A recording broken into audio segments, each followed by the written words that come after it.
वाटतं ना तुम्हाला देखील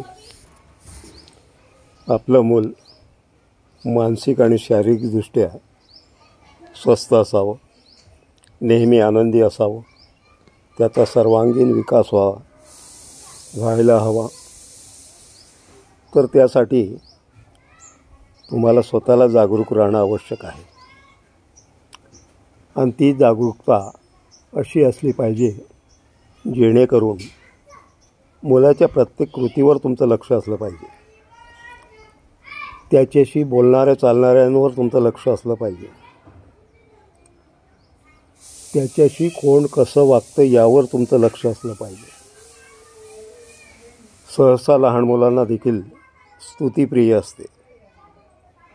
जर आपण काही गोष्टी त्यांच्या कलाने घेतल्या तर ते चांगल्यातलं चांगलं आणि सर्वोत्कृष्ट योगदान हे देऊ शकतात.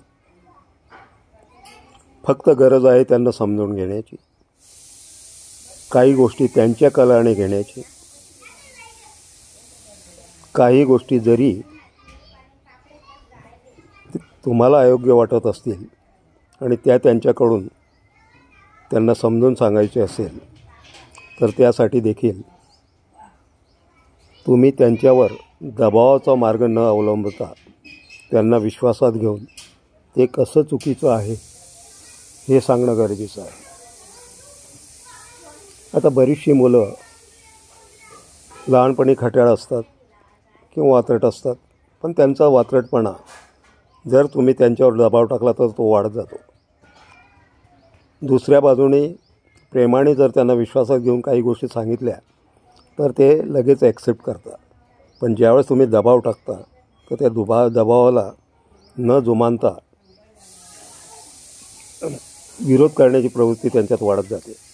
आणि नेमकी तीच मुलाच्या मानसिक आणि शारीरिक आरोग्याला घातक ठरते, त्याच्या सर्वांगीण विकासाला घातक ठरते. म्हणून मुलांना समजून घ्या, प्रेमाने त्यांच्याशी बोला, त्यांच्यात विश्वास निर्माण करा, जेणेकरून प्रत्येक गोष्टही त्यांनी तुम्हाला सांगितली पाहिजे. त्यांच्या बाबतीत बाहेर देखील जर काही चुकीचं घडत असेल तर ते देखील त्यांनी तुमच्याबरोबर शेअर केलं पाहिजे. अशा पद्धतीने जर तुम्ही मुलांमध्ये विश्वास निर्माण केला तर तुमचं मूल वाईट संगतीत कधीच जाणार नाही.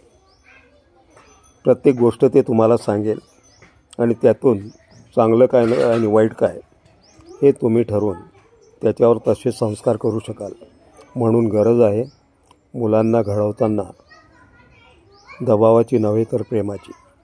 आणि ते प्रेम जर तुम्ही त्यांना दिलं तर नक्कीच त्या विश्वासाला पात्र ठरवून ते तुम्हाला तुमच्या पद्धतीने सकारात्मक प्रतिसाद देतील. अन्यथा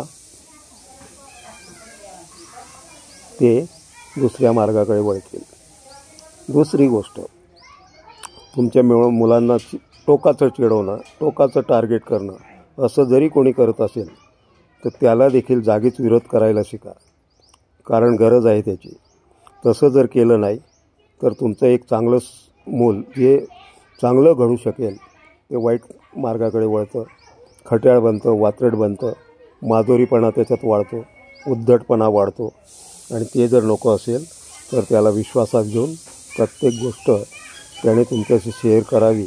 अशा पद्धतीने त्याला घडवणं हे काळाची गरज आहे. बघा पटतं का?